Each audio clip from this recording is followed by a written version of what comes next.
Hello, hello, my green skins, and happy Halloween. And what will we be talking about today? The first slasher movie. Well, it's not the first slasher movie, but it is up there as one of the most important slasher movies of all time. Halloween 1, 1987. John Carpenter's movie that he made, which I still think isn't his magnum opus. I still think that goes to the greatest movie he ever made, which was The Thing.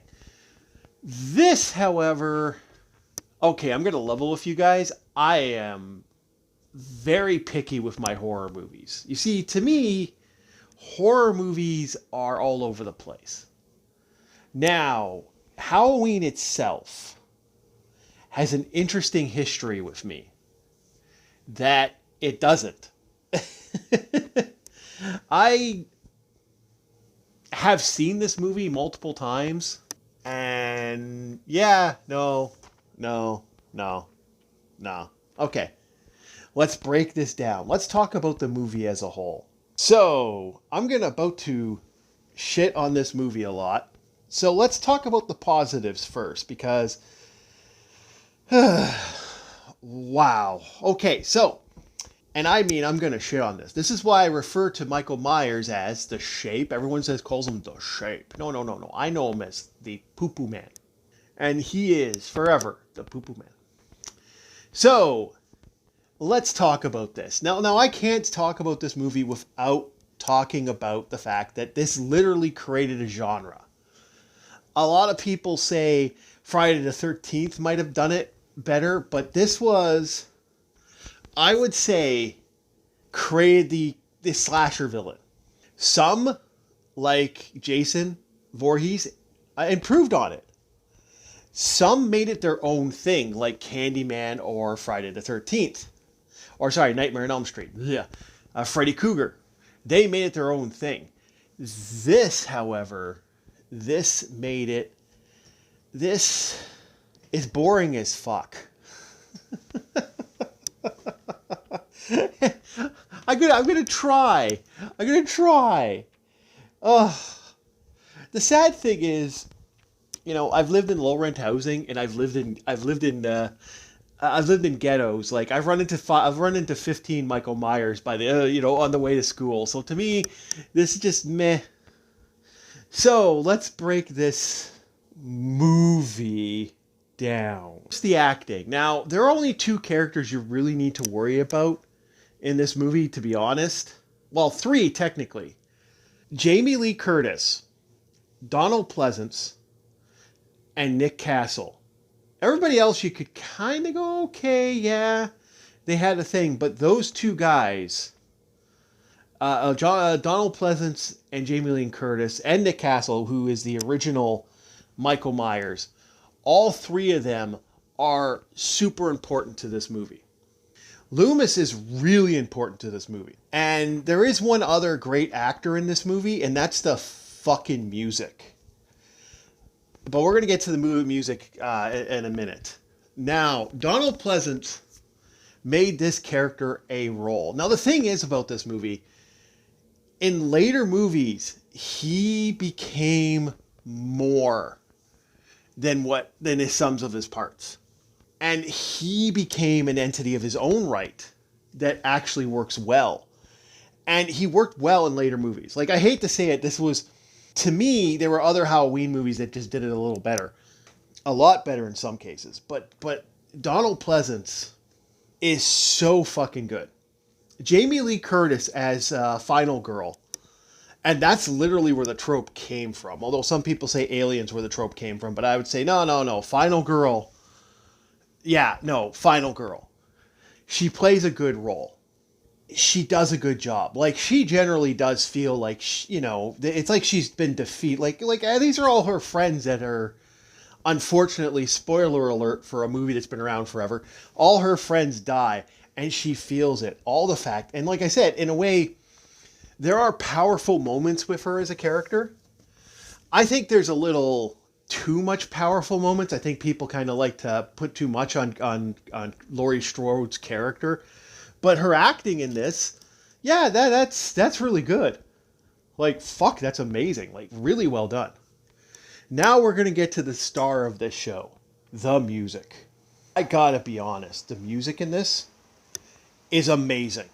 John Carpenter is a freaking genius. Absolutely, without a shadow of a doubt, a musical genius. I mean, later movies that he did, and this is the thing, it's hard to separate this fucking movie from the other movies. Later movies he did were really good. I've almost gone and said, like, I've heard people say this. We had a YouTuber that sometimes comes onto the channel every once in a while. He's also does his own Twitch stuff. Kaiser, he has said on multiple occasions, like he said to me at least twice, you know, if Halloween 1 and Halloween 2, instead of like the Season of the Witch was like, kind of came out when it was like at a certain point, I think we'd have a different idea for this movie. I kind of agree. And it's interesting that way. I really feel bad because a part of me feels like this movie has some heart and soul to it, but at the same time, it's a product of its own destruction. And the music, this went on, like this music has changed here and there, but this is some of the best music in John Carpenter's career. Like I can honestly say this and John Carpenter's The Thing, and I believe I think he did the music for Escape from New York, and like some of the other the Escape music. That's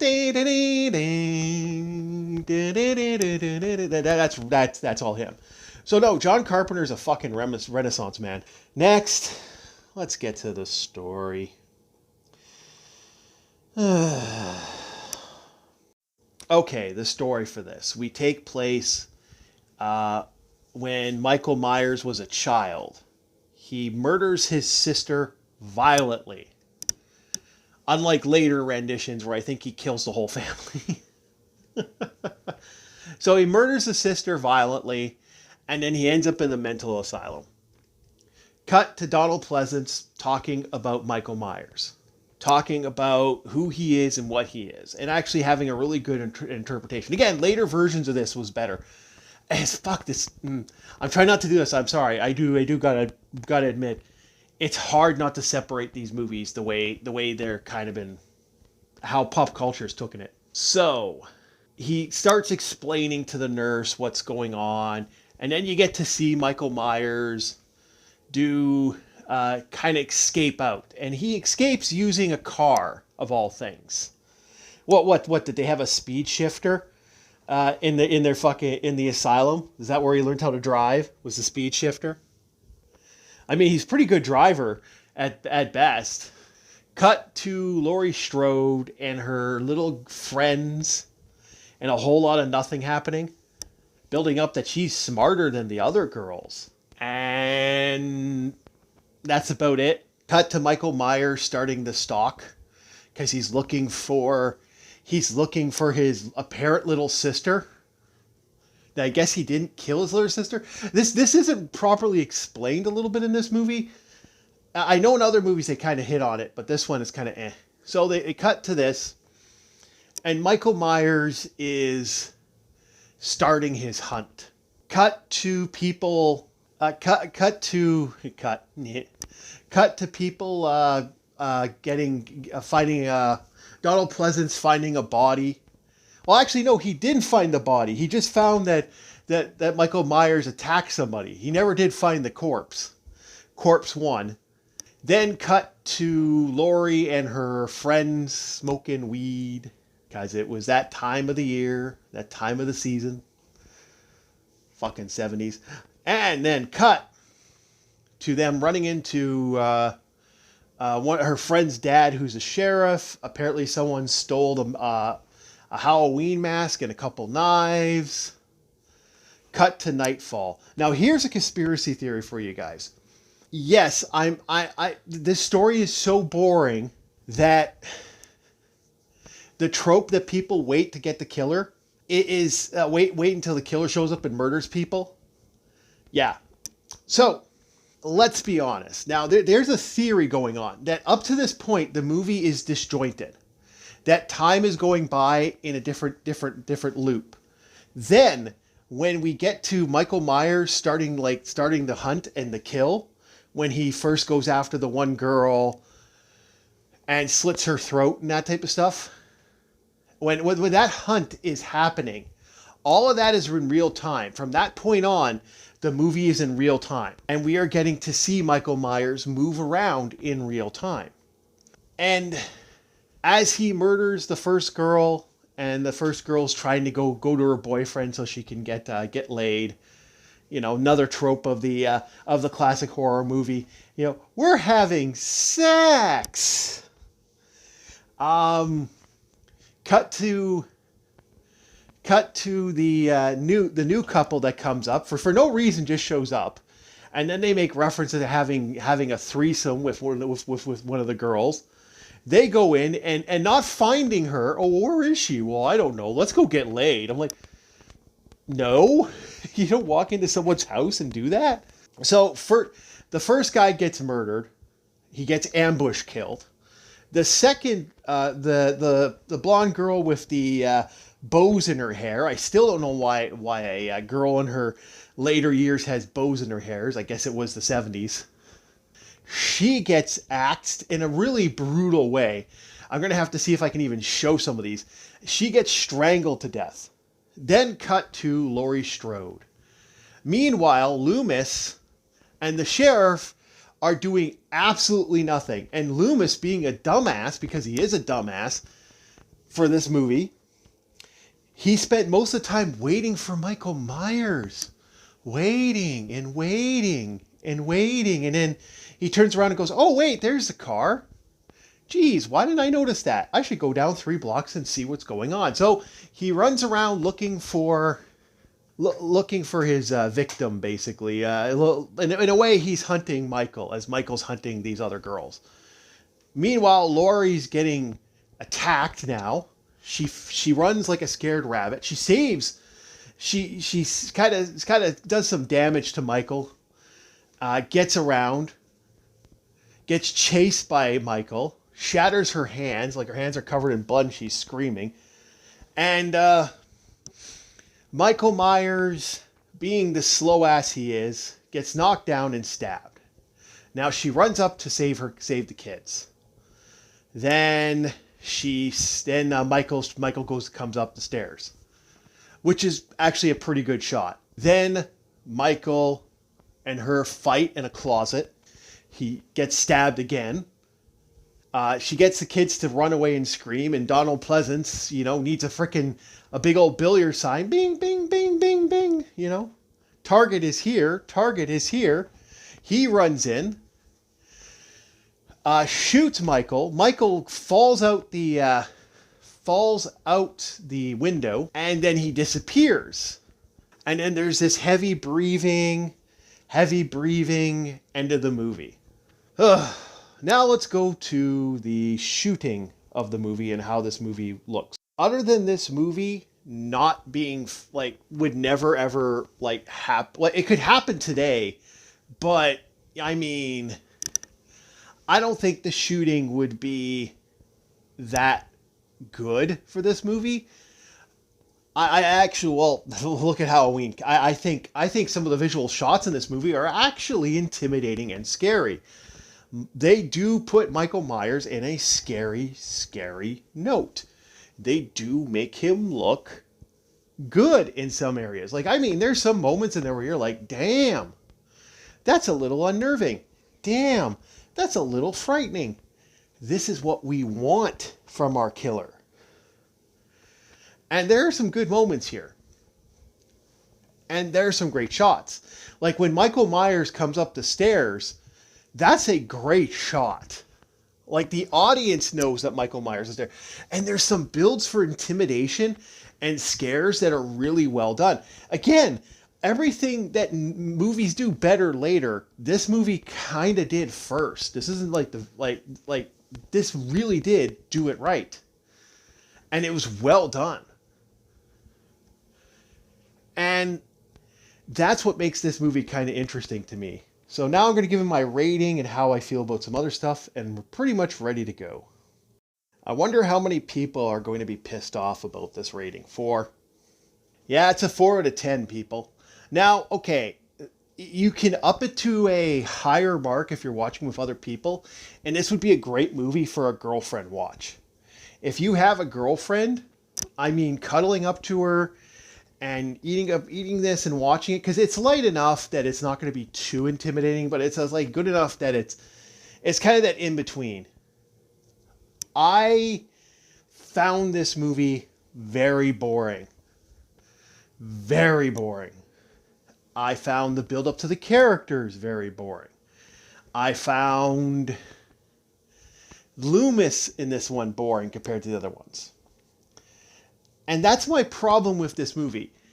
I truly believe if we would have only had this movie and maybe Season of the Witch, I think not only would we not have some of the more better Halloweens, which I think some of the later Halloweens are really good. I actually do think Seasons of the Witch is a sleeper hit. I think that's a cult classic.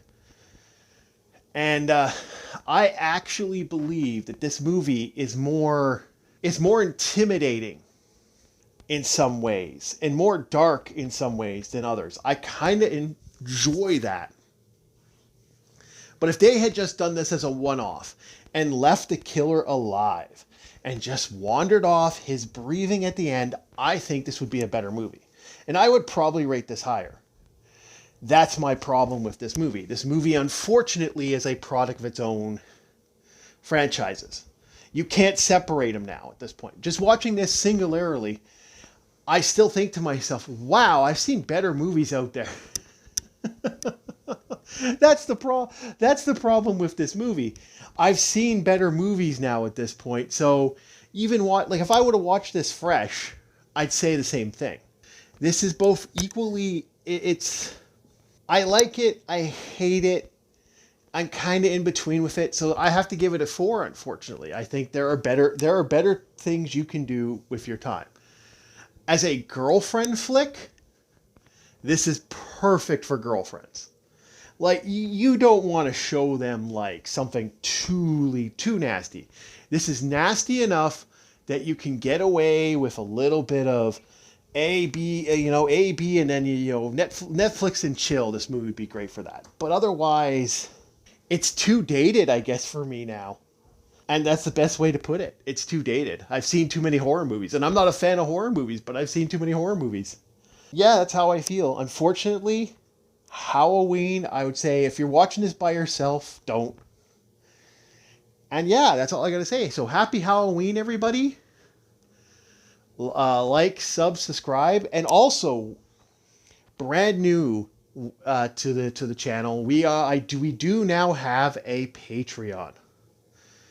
We're trying to get an editor, and I think it's time we try. So I hope if you wanna donate to us so we can get some better videos out, get some more videos out here and there, please do. And we'll see you next time on Orc War Chief Reviews. Have a good day.